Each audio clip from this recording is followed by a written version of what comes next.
Well, the Course in Miracles, A Course in Miracles, is a unique thing to work with from this standpoint. It deals with what we call absolutes in metaphysics, which intellectually can be extremely heavy. And yet the spirit of A Course in Miracles is one of incredible joy. So it's the kind of thing that shouldn't make us. It's like the other day, somebody stopped me. I was going on about something that was really wonderful, and they said, "What are you frowning for?" I don't know why, but I was pondering it at the same time. And A Course in Miracles is sort of like that, in that it is something that you have to ponder with your heart. And in that sense, as Dorothy said, it's why we say you don't teach A Course in Miracles. Actually, you don't teach absolutes. You can talk about them, but everybody has to experience themselves to be able to really appreciate it. I'm going to perhaps talk a little bit more tonight than I will in the subsequent 5 sessions, because I suspected that we would have a number of you here who have not really worked with the Course in Miracles and need to have some background material in order to get into it. Those of you who have been a part of it for a long time will not mind it, I know, because part of the power of A Course in Miracles, A Course in Miracles, is its unique beginnings. There's no question about that.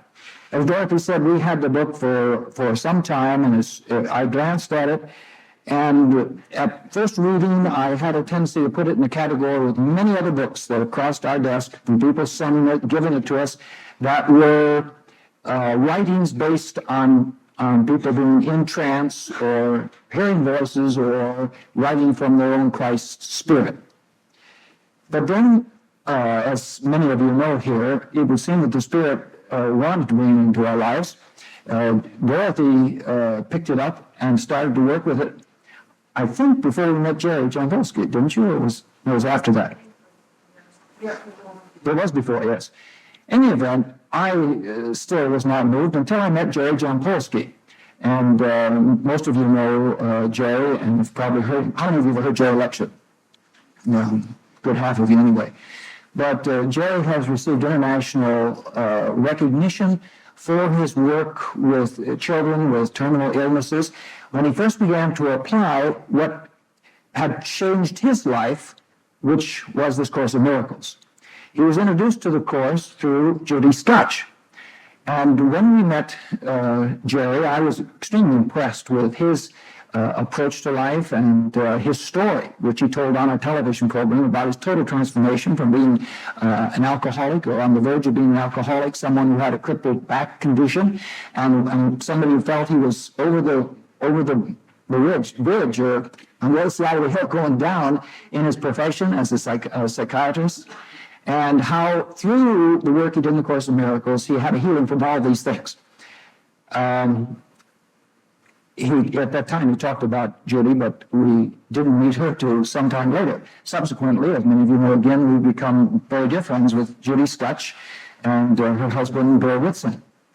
And in each case, I've been impressed by the integrity of their lives and their dedication to the Spirit and the work it was doing, so that it inspired me, in turn, to pick up the books again and to look at their content with real thought.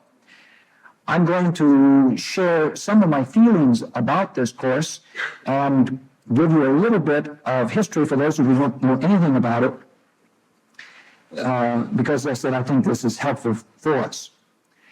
This Book of Miracles, A Course in Miracles, there are 3 of them, and they came out hardback. The other 2 are about the same thick, or together about the same thickness as this. And the reason that it has spread as it has in this country and throughout the world is over 300,000 volumes. This was hardback. I haven't any idea what's happened since it's gone to paperback. But knowing how expensive the hardbacks are, you know, that's quite an accomplishment. But were sold without advertising. Judy and Whit now have arranged to have it done in about 5 different languages, and it's beginning to be distributed. And all that has been done by word of mouth. Occasionally you'll see an ad in some metaphysical magazine put in by someone, but essentially it's done by word of mouth. That's a phenomenal thing. And essentially that's like any other growth factor. In the beginning, the first 5 years, it was very little movement, and then it just began to mushroom and is continuing to do so. So now, what are the reasons for this? The first thing, for those of you who have already studied, how many have not even opened the book yet? Okay, that's a significant number. When you open your book, you will find that as you start to read the book, you will realize that this book is written in the person of Jesus. This is true of the first text. The second two books, it would seem as if a voice is speaking of Jesus and the Christ as if he were not Jesus. But the spirit is set by the first text, and it is obvious that anything that was written credibly, as this book is going to warrant people's attention when it seems to be coming from Jesus. The story is also shared that it came through as a voice to a very remarkable woman, a woman psychologist by the name of Helen Schumann. Pardon me? Schuckman. The way he corrects me. Who was an outstanding person because she was born on the same day that I was. July 14th. But I just wanted to read you, though some of you may not know, this book is called The Gifts of God. How many of you have that book? Not too many. That's Helen's poems that were published after her death. And I want to read to you just a bit about her accomplishments, her professional status, because people who have been introduced to this and said, oh, what's that? And they hear what this is and who it came through, it makes them stand still for a moment. She was born in 1909, but she returned to NYU to study psychology and received her PhD in 1957, which made her about, 48. And she held a position as an associate research scientist and instructor. In 1958, she received a position at Columbia Presbyterian Medical Center, where she later became chief psychologist at the Neurological Institute. She also held an appointment as associate professor of psychology in the Department of Psychiatry, College of Physicians and Surgeons, Columbia University. Until her retirement in 1976, she taught, did research, supervised clinical work, and collaborated on the writings of articles and chapters for scholarly journals and books. She was known as a no-nonsense woman, not flighty, not into religious or spiritual things. She was also known, but I don't know that she verbalized a great deal, but she considered herself an atheist. And when you read that these words came through this woman as a result of her association with a Dr. Bill Thetford, who was also at Columbia Medical School, and that it came to her unbidden when she and Bill one day were sitting in the office and they were going through something many of you can relate to in large organizations like they were at Columbia Medical School, where they were constantly bickering. People were bickering over positions, over thoughts about how the department should be run. And one day, Bill was just up to his ears in it. And he turned to her and says, there's got to be a way where people can learn to live together and work together in harmony and peace. And as he said, and she says later, the miracle was that she, who normally wouldn't be involved in that kind of thinking, turned to him and said, you're right, and I'll help you find it. And it seems to have been that declaration, because almost immediately after that, she began to have incredible dreams, and these dreams subsequently turned into this voice speaking to her, and what is recorded in these three texts is that voice speaking to her. Now, one of the factors that makes this book outstanding is the style in which it is written. That is, it is obviously the work of an extremely lucid, illumined mind, and not a facts and detail kind of mind. And I mention that in particular because many of you are familiar with this book, the Sept books. How many know the Sept books? Okay. Full of all sorts of interesting material, but when you open up to read it, you find things like this. The mind is a system of checks and balances, even as the body, and so often a set of beliefs that can be seen as highly negative will serve beneficial ends in countering other beliefs. It goes on and on and on, interpreting very intellectually the facts of life. But the Course in Miracles, A Course in Miracles, I get that correctly, A Course in Miracles, coming through our friend, didn't deal with these things at all, but it wrote in this extremely erudite way of principles that, again, were being expressed through, assumedly, the mind of Jesus Christ. The principles, as they were revealed, are harmonious with those that we who have been in metaphysics for a long time recognize and find ourselves compatible with. It constantly stays with principle. When you realize the material that is in this book, one of the fascinating things to me as a potential writer and a reader of extremely many books is how this book can stay with principle and constantly repeat, which is the key to the learning process. And those of you who read Buckminster Fuller know that he out now tells you, he says, I'm going to tell you what I've told you over and over again, because he says there is no other way to learn. This author doesn't say that at all, but he just keeps repeating it over and over, but always in unique and different ways, which is no easy thing to do. Now, shortly after we met Jerry, Dorothy and I had dinner one night with Bill Thetford, who is the physician who transcribed all of this. As she received it, he transcribed it and worked with her on it.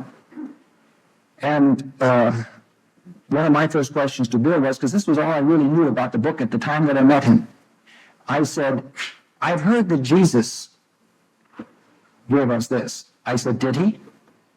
And he said, well, it would seem so. And I use those words only because everyone involved that I know feels that indeed may be Jesus speaking, but it doesn't have to be Jesus speaking, because the principles stand for themselves. And while I don't know that Jesus spoke these precise words in this book, that is the author who appears to be Jesus, nevertheless, every great metaphysician has understood this. Principles stand on themselves. It does not matter who speaks them. And the power of this book is captured in the unique way that it has come into the world, and that it zeroes on probably the shortest cut to enlightenment. I'm going to take just a minute more with that to explain what I mean when I say it's the shortest cut. Those of you who have been working with me on Sundays know we talked recently about love. And I said that love was the idea in consciousness of universal unity. It is that which unifies. So naturally, the more you quicken your love faculty, the more you begin to unify yourself with the wholeness of your being. Whereas in contrast, let's say you go to work on another one of the great faculties of consciousness, which is order, something that a lot of people would like to ignore. It will do tremendous things for your life, but it will not elevate your growth picture near as much as will dealing with the consciousness of love. Because love is also such a master faculty and central to our being, a lack of love is, who wants to shout it out, has worked with us for a long time? Fear. A lack of love is fear. And the most crippling consciousness in the world to stifle your capabilities and the potential of your being, your spiritual growth, is the consciousness of fear. And that's why, as I say, this is a unique gift to us. I say that now from mine having worked with it and given myself to the spirit of it. It is a marvelous additional tool to the advancement of consciousness in our world. As I said this to you about being free, I found myself thinking of some television that Dorothy and I just tuned into for a little bit. I wish we'd seen it all. But we caught the tail end of Phil Donahue's show today. How many of you saw that? Okay, who was on there?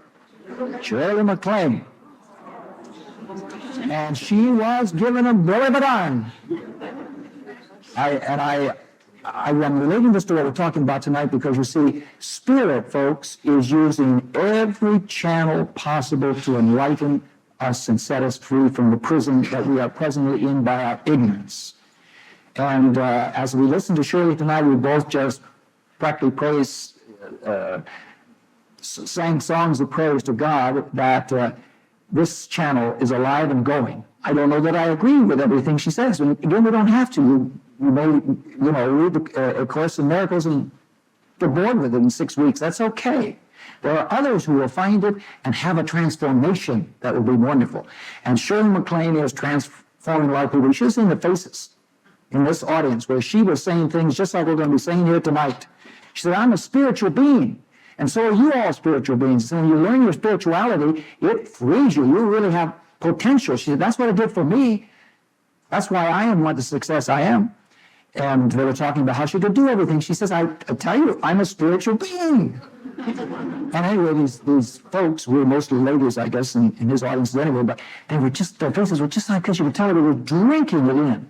And the only rejection of it seemed to be, in the little time that we saw it, came from guess who? Phil Donahue. Now, why did it come from Phil Donahue? Huh? Dorothy, I heard Dorothy say Catholic. No. No, and she wouldn't say that, I think, as a put down, but it is true. She does hammer reincarnation, and that's certainly not the going thing in most strict Catholic circles. But the reason that I think, and I think we talked about, is that Phil's whole livelihood is based on what? The problems of the world. Bringing to our attention the critical problems of the world. And bless his heart if you put this into his hands and say, it's not real. Those problems aren't real. You realize what he has to do. He has to say this right. And here I am spending all my life telling people how real they all are. So anyway, you could tell he was struggling, but bless his heart, he's doing a great job in that he was able, in his usual way, to give her room and support her in the areas where he could support her. He was obviously very pleased to have her on the program. Yes. For those who didn't hear it, she said little things like, she said, I tell you, if Gorbachev and Reagan would only sit in the lotus position for a day before they come to the meeting, because that's what she was saying. How do you use it practically? She said, when I have a meeting to go to, she said, I always meditate and I image the person I'm going to meet with. If there are any problems, I see them all being harmonized and worked out. And then she says, when I go to the meeting, it's all done. See? And that's when she led, and she said, if only Reagan and his Soviet compatriot would do that, she said, it would all good. The people all broke out in applause, Anyway, I thought if to support what I said, there are many ways in which the Spirit is working. This is a tremendous gift to our day. I have to say that I feel it is an adjunct to the kind of work that we do in Unity and other metaphysical groups, which also examine, which puts us into the little trap of intellectualizing. But at the same time, I feel that's while we are in the time gap, as the Course speaks of it, while we're in the time gap, I think it's important to know what makes us function, because sometimes we get trapped by even the concept of love. And you see, love in the absolute can take you all the way. But in between a little bit of love, in between no love and absolute love, there's a lot of problems that come with just giving your thought to loving. And therefore, it helps sometimes to know the other faculties of consciousness that are involved and to make sure that you're gearing those up too. But if you can only do one thing, I'm happy to say, if you can only do one thing, follow this path, which is the path of love. Because ultimately, if you can live it with the kind of energy that the Course calls for, you can reach an absolute level. But it takes the kind of dedication the Course is talking about. Okay, I'm going to talk primarily tonight about the first chapter in the textbook itself. And in the following 5 weeks that we'll be together, I'll be jumping around and inviting the participation of many of you who have given a lot of thought to some of these things yourself. Part of the work of the Course is to allow the God presence to speak through many. So we'll be doing some of that too. But when you open the textbook, you will find that in the beginning it has an introduction, and it is this introduction that captured Helen's attention. After she was having all these kind of miracle, these very capturing dreams, Suddenly, for the first time, she heard his voice speak to her, and he kept repeating this word. This is a course in miracles. Until it got her attention, and she realized there was going to be more, and then she began to hear the rest. Now, one of the things that helps me to know that this is a work beyond the ordinary, and again, I mean way beyond what has crossed my desk countless times of sincere people who have said, I want you to read what came to me. This voice spoke to me, and I couldn't write it down fast enough. One of the things that helps me to know that if this is not Jesus, then it is indeed not only an illumined, but a wise soul. Because if you had all these tomes flowing through, what would you call it? I mean, all these thoughts flowing through, what would you want to call it?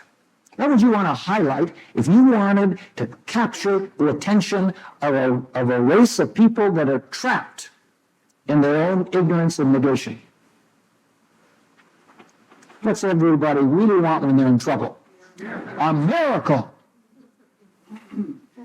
And so when it says, this is a course in miracles, that was a stroke of genius. As my response to it. It was incredible. Then it goes on to another stroke of metaphysical genius. It says, it is a required course. Whoops. The voice of authority has just spoke. And again, realizing if you know how it came into the world, who came through, you listen and say, a required course. I've got to take this. Well, you know, the first time I looked at this, having been in metaphysics and having been a teacher so long, you know, that was one of the turn-off things for me at the beginning. See? I thought, oh, brother, who's telling me I got to take this course? But for many who are not so prejudiced as I was, it will register with the word of authority that is rightfully there, and when you are more conscious of the substance of it, you realize why it says that. It says it is a required course because there is no other way to free him. Though I have indicated that we may well advance ourselves by having knowledge of much more than what's highlighted in here in terms of the absolute expression of love and fearlessness and forgiveness, at the same time, you cannot bypass this for sure. You've got to know this. You've got to know fearlessness.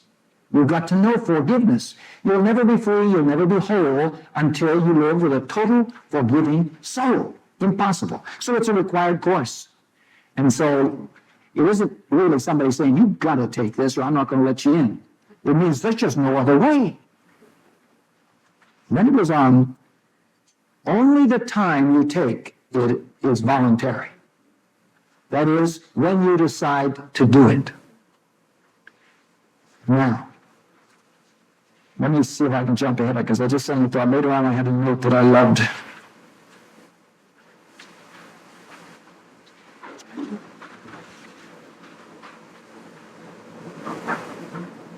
Yes, here it is.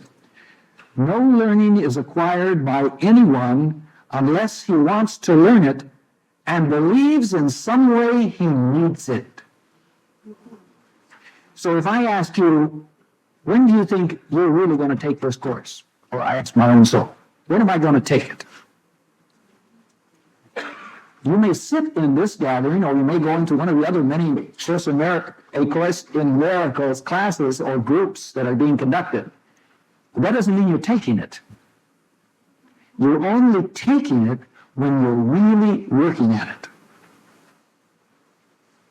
And when are you really going to work at? You're going to work at it when your soul really feels you need it. Just like, when is it that most of the miracles that you could account for, especially before you got in A Course in Miracles, when did they happen to you? What's happened? Huh? When you really needed it.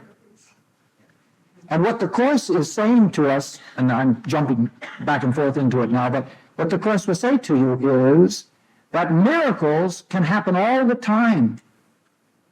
But for most of us, they only happen when we are going down for the last gasp.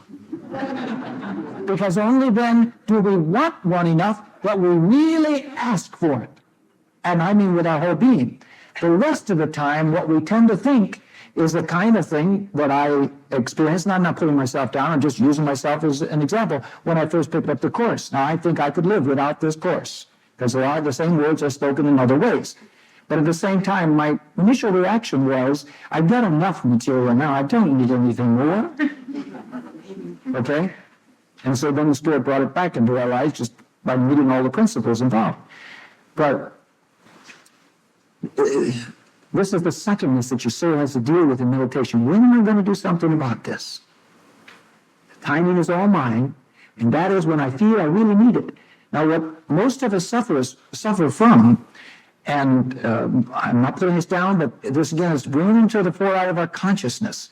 What most of us suffer from is, I'm well.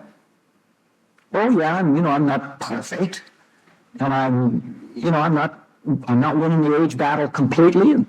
But gosh, I've got a job and I like it. I've got friends, and well, I enjoy going down to that church once in a while, and it warms my heart to read this book and to learn God loves me. But that third book, called the Workbook, that doesn't intrigue me too much. So the Course says to us that it can only happen when you really want it. The time schedule is your own. And then it goes on in this preface that came to her. The opposite of love is fear. The opposite of love is fear. Now, what I loved about this particular part is that the writer immediately picked up on the fact that actually that's not true. There is no opposite of love. And that's what they go on to say. Those of you who've already read the preface know that it goes on to say, but actually love can have no opposite.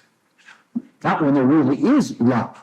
But in the absence, what is the manifest absence of love, there is fear. That's why there is no love. And then it gives us this word, nothing real can be threatened, nothing unreal exists. And that wraps up the preamble for us. Nothing real can be threatened, nothing unreal exists. Now that is a word of pure absolutism that in our heart of hearts we know is absolutely true, but it drives the Phil Donahues right up the wall. And I'm not putting down Phil, but I mean, you see, when you're giving your life to intellectually grappling with the world, it's hard to suddenly step into a space where you have to walk through a valley before you come up on the other side, when suddenly you are very intellectual again. Because you see, that is an absolute truth, which as many of us know now, we're fortunate we've got science going on our side that says those things are true. But it is true. The only things that are real are the eternal. That which is of God, nothing else is real. It is, as the Course tells us over and over again, it is like a dream. It is like a dream. I love the incredible symbology of life itself. When you go to sleep at night, healthily, what is it that we all wake up to?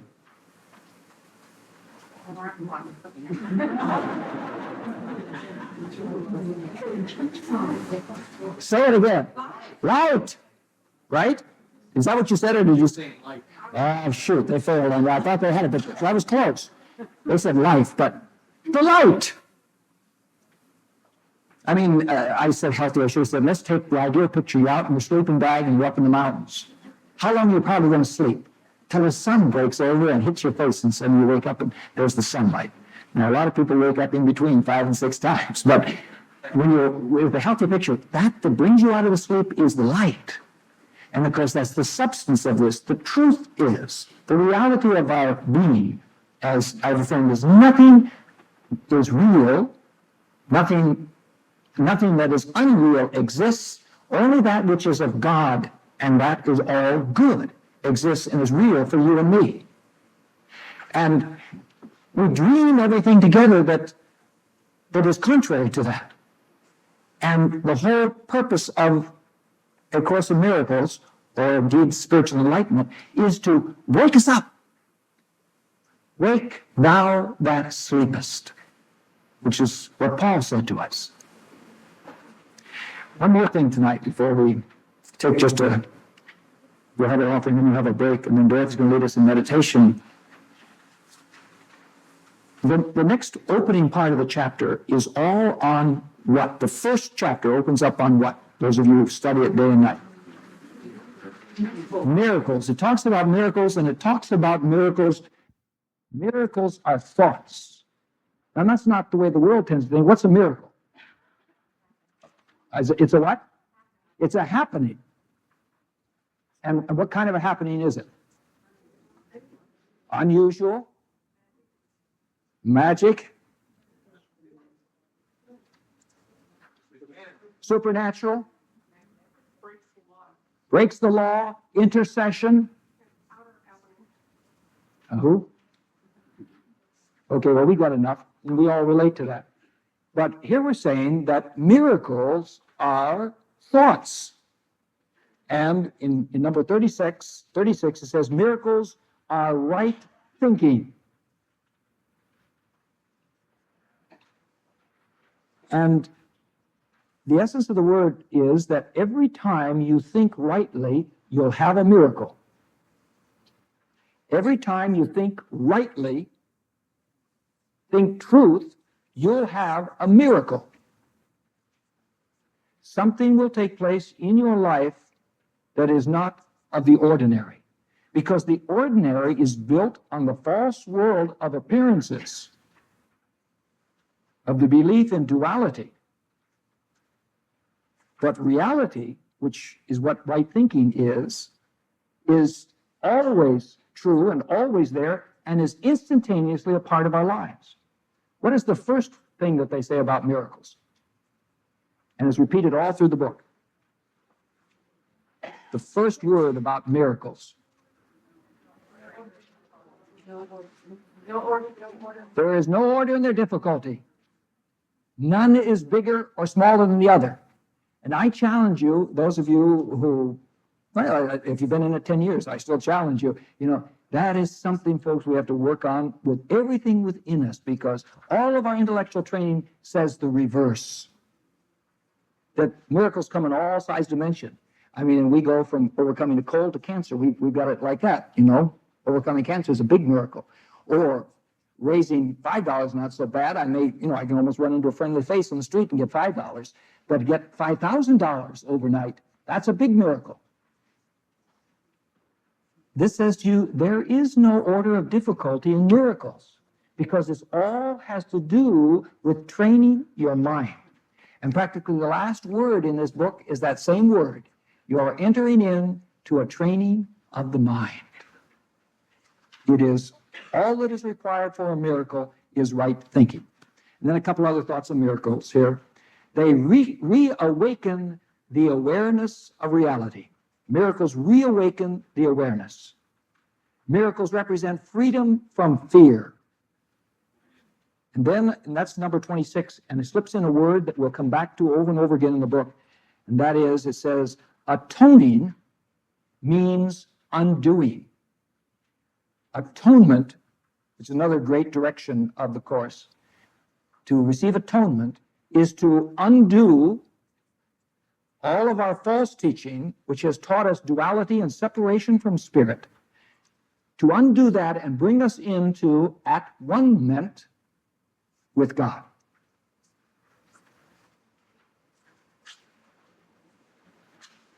In closing, my part for tonight, I love this, that it says to us, every day should be a practice in miracles. Every day should be a practice in miracles. And this is, again, one of the gifts of the course, is to quicken us to that attitude about our illumination, our desire to take on Christhood, and whether we're a Unity student or just a Course in Miracles student or whatever. If we can capture that spirit, we're really on our way. That your process for living every day is to create miracles. And so that puts you into a framework of mind of realizing I'm going to discipline my thinking all day to think right thoughts, to see what miracles I can accomplish today. I'm a miracle person.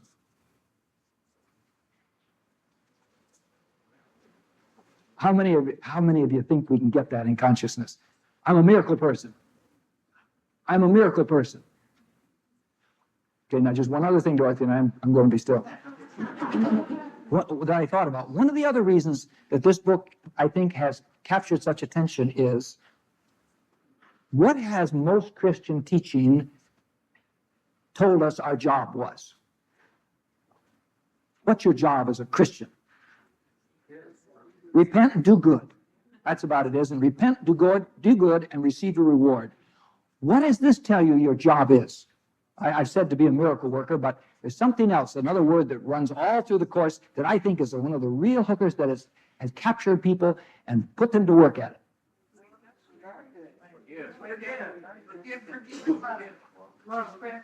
I heard it over here. Somebody say it again. What's your job? Yes, you got to be a lover, but there's a role you're supposed to play. What is it? Teacher. You're a teacher. It hammers it all the way through here. If you want to learn, if you want to get this, be a teacher. And so I thought of that to pick that up before we close tonight, because I said, you want to be a miracle maker. You want to think of yourself as a miracle maker. Why do you want to be a miracle maker? So that you can get that sly smile and look around everybody and go, see? It works. Dorothy made an interesting comment about our movie actress. Who did I say it was? Shirley MacLaine. Shirley MacLaine. She said, I heard Shirley MacLaine on the late night show with Johnny Carson. And she said, she really wasn't too effective. And today she was just, she was hammering it, just hammering it, and so relaxed. And she said, and Dorothy made the comment, she really knows it now. She really knows it now. She's presented it. She put herself out in front of the public so much now. This is what I believe, that she's gotten through that initial slap she got when she first wrote her book, and suddenly Johnny Carson had her on the show and say, you believe this stuff? But she didn't come across with authority. She does now, you see. And that's the power of being a miracle maker, as the book tells you here, is you must think of being a miracle maker, because not only can you look around at everybody else and say it works, you say that, naturally you say to yourself, it works. It works. It works. I gotta shut up, but you know why many of us are in this work? Because we've had a miracle. Or maybe we've had 2 miracles in our lives, or 3. But then there's been long, dry spells. And we're living off those great miracles. And this is an invitation. Hey, don't wait for the great miracles. Make every day a day of miracles, so that finally you just realize this works so incredibly. When I say, as Jesus invites you in this book, as Jesus says, to ask me what miracles you should be doing. And so you start to say, okay, Jesus, what miracles shall I have today? And then these things come, you work on them, and you say, they work. Not only are you a light and a teacher for others, but you yourself grow in that kind of confidence that exudes from you, like it was from our friend Shirley tonight. Now, we know Dorothy. Are you going to bless the offering? Or shall I? Okay, Dorothy's going to bless the offering. No, you can. I'm all hyped up in miracles. Can I add a couple of things to you? Yes. You got all heated up there. I like it. We need that. We all need it so much. But I'd like to give a definition of a miracle that is kind of in my mind, says it all, and that is that a miracle is the operation of a higher law. Someone says break the law, I heard. A miracle doesn't break the law. It just puts into operation a higher law. For example, before the laws of aeronautics were approved, they were miracles. They still are miracles, but it's the operation of a higher law. We live in a universe, an invisible universe governed by law. And as we learn to attune ourselves to that invisibility, we then open ourselves to the operation of the higher laws. And so they just, things seem miraculous to us, which of course they are. I wanted to say too, for those of you who are new here tonight and who have not really begun in your book, may I suggest, Phil is going to give us inspirational words out of the text. May I suggest that you work with the workbook, which has a lesson for each day of the year, 365 lessons. And out of my own experience, I suggest this, date it.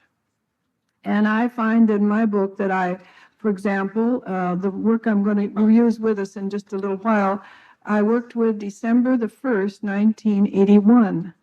And I like to date it because I find that I stay a long time sometimes with certain areas that I needed to know, and that really blessed me as I worked with them.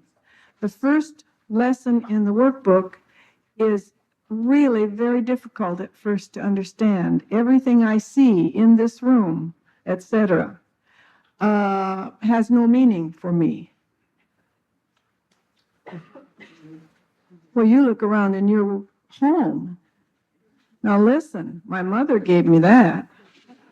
My sister gave me that. Phil gave me that. I treasure this. But the moment you get into that bigger space of everything has no meaning, because what you're really seeing is that which underlies the idea of it, that then becomes not a materialistic view. And that's, of course, in my mind, the whole emphasis. Well, as we now bless our offering, is it okay that we added those things? We're supposed to be teaching this together, but I just finished a meditation series, so I'm so happy to have Phil get into this. Besides, I've been trying to get him into it for a long time.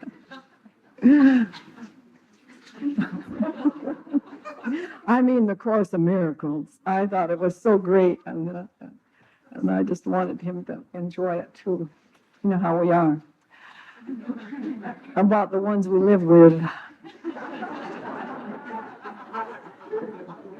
Now we're going to bless our offering, but to bless an offering is so much more than giving a monetary gift. I don't care what church you go to, begin now to practice this.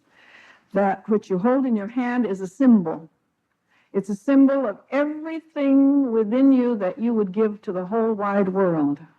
It's a symbol of the health that you desire for others, the love, the harmony, the peace, the joy, the goodness. Everything you would give out of your innermost self is now pouring through you to bless this gift that you hold in your hand. And as you do so, you support the gift with this love. And we say, I give in love and I love to give. Together, I give in love and I love to give. And as we do this, we open up within ourselves such a flow, cannot be measured in any monetary measurement. It's a flow of infinite treasure, and we give it in the name of the living Christ. It is blessed, and we are blessed. Amen.